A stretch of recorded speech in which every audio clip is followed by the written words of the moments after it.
Kita lanjutkan ke Pak Musi dulu deh. Pak Musi tadi mau komentar, silakan sebelum nanti saya menyapa Pak Dirjen yang sudah bergabung. Ya, jadi memang kalau saya perhatikan pemerintah sudah melakukan berbagai terobosan yang kita patut apresiasi. Tetapi seperti yang kita bicarakan tadi itu, ada fakultas-fakultas itu yang memang dimonopoli kelompok tertentu, misalnya fakultas kedokteran lah. Betapa susahnya orang mau mendirikan fakultas kedokteran. Kalau dulu di Universitas Ibnu Khaldun itu ada fakultas kedokteran, tapi kemudian akhirnya pindah jadilah Yarsi sekarang itu. Jadi Yarsi itu adalah produk dari Universitas Ibnu Khaldun, terutama fakultas kedokterannya. Tapi untuk mendirikan fakultas seperti ini sangat sulit. Saya tahu ada seorang yang sangat pengusaha besar, dia punya sekolah, dia mendirikan fakultas kedokteran. Itu luar biasa, lobby tingkat tinggi Pak. Akhirnya di daerah sendiri itu tidak ada, universitas negeri tidak mau membina fakultas kedokteran ini. Paksa kerjasama dengan di Surabaya, Unair kalau nggak salah itu Pak. Itu contoh begitu susahnya. Padahal kemarin ini kita rasakan ketika terjadi pandemi itu, kita kekurangan dokter. Tapi untuk mendirikan fakultas kedokteran itu luar biasa sulit. Jadi saya kira ini saya setuju yang disampaikan tadi teman-teman di sini, supaya diambil alih pemerintah. Semua fakultas yang berkaitan atau prodi yang berkaitan dengan hajat kepentingan masyarakat banyak itu harus pemerintah ambil alih. Jangan lagi diberikan kepada LAM itu, lembaga akreditasi mandiri itu sendiri. Sekarang kan mau berdiri itu. Juga mandiri LAM itu akan didirikan. Yang kesulitan itu kita di swasta yang masih belum besar ini.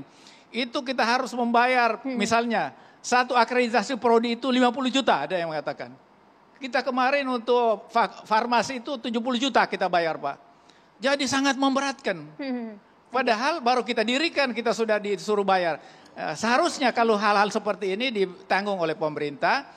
Karena sekali lagi tugas kita itu adalah mencerdaskan kehidupan bangsa. Itu barangkali teman. Korupsi, abuse itu tidak hanya terjadi di pemerintah, tapi di satu kelompok. Ya, betul. Jadi sederhana saja, mestinya kedokteran itu seperti hotel aja. Betul. Syarat rumah sakit ada, ini ada, nggak usah pakai rekomendasi yang dimonopoli oleh kelompok-kelompok profesor-profesor kedokteran itu.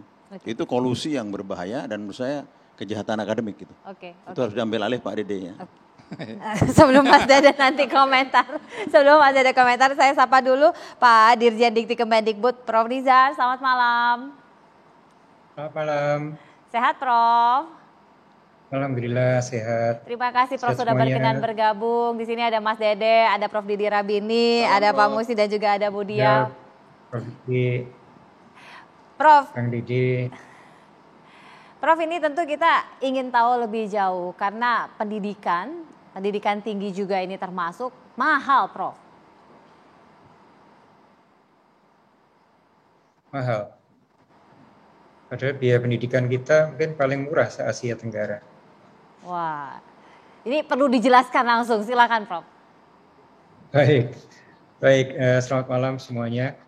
Assalamualaikum warahmatullahi wabarakatuh. Jadi mungkin kita mulai dari anggaran pendidikan dulu ya. Secara nasional kan kita ini 20% APBN untuk pendidikan.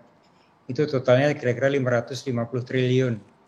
Tapi dari 550 triliun itu 2/3 itu merupakan dana untuk alokasi ke daerah.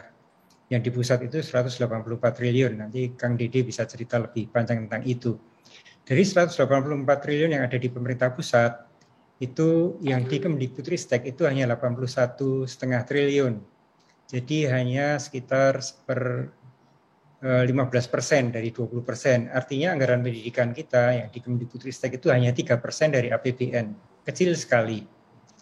Nah dari yang 3% tadi, itu untuk pendidikan tinggi kira-kira sepertiganya. Jadi hanya 1% APBN kita itu membiayai pendidikan tinggi kita.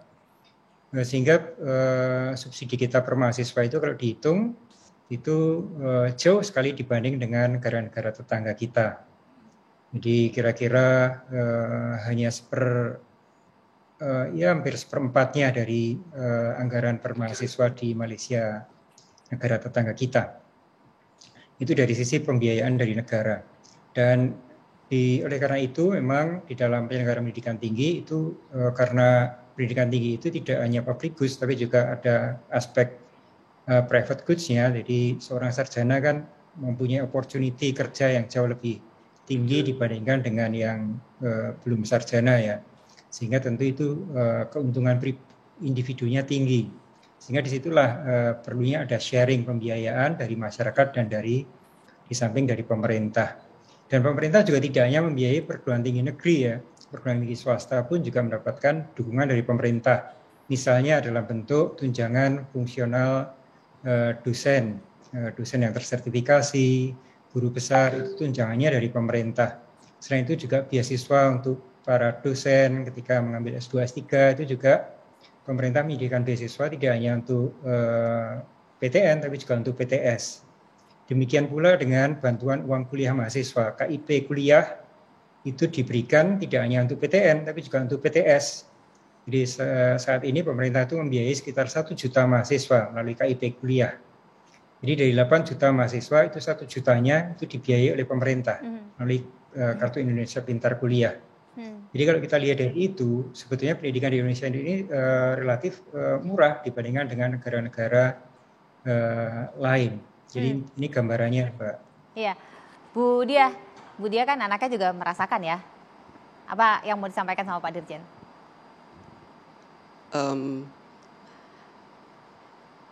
Saya selama ini menerima biaya pendidikan as it is ya, jadi nggak pernah komplain. Tapi waktu melihat data bahwa pendidikan di Indonesia itu salah satu yang paling mahal, saya jadi kaget juga gitu. Dan selama ini saya berpikir kalau menyekolahkan anak ke luar negeri, misalnya ke Malaysia itu jauh lebih mahal gitu ya. Tapi kalau tadi melihat datanya demikian, jadi berpikir-pikir juga gitu. Jadi jangan sampai mungkin kita kayak dunia medis gitu. Banyak orang berobat ke luar negeri daripada di negeri sendiri gitu. Walaupun kalau untuk pendidikan sih nggak apa-apa ya. Maksudnya sekolah di luar negeri nggak apa-apa gitu. Ya mungkin harapan saya adalah biaya pendidikan bisa lebih diakses untuk lebih banyak orang gitu ya. Bagaimana supaya bisa lebih banyak diakses, Mas Dede akan jelaskan, termasuk juga Prof. Nizam sesaat lagi tetap bersama kami.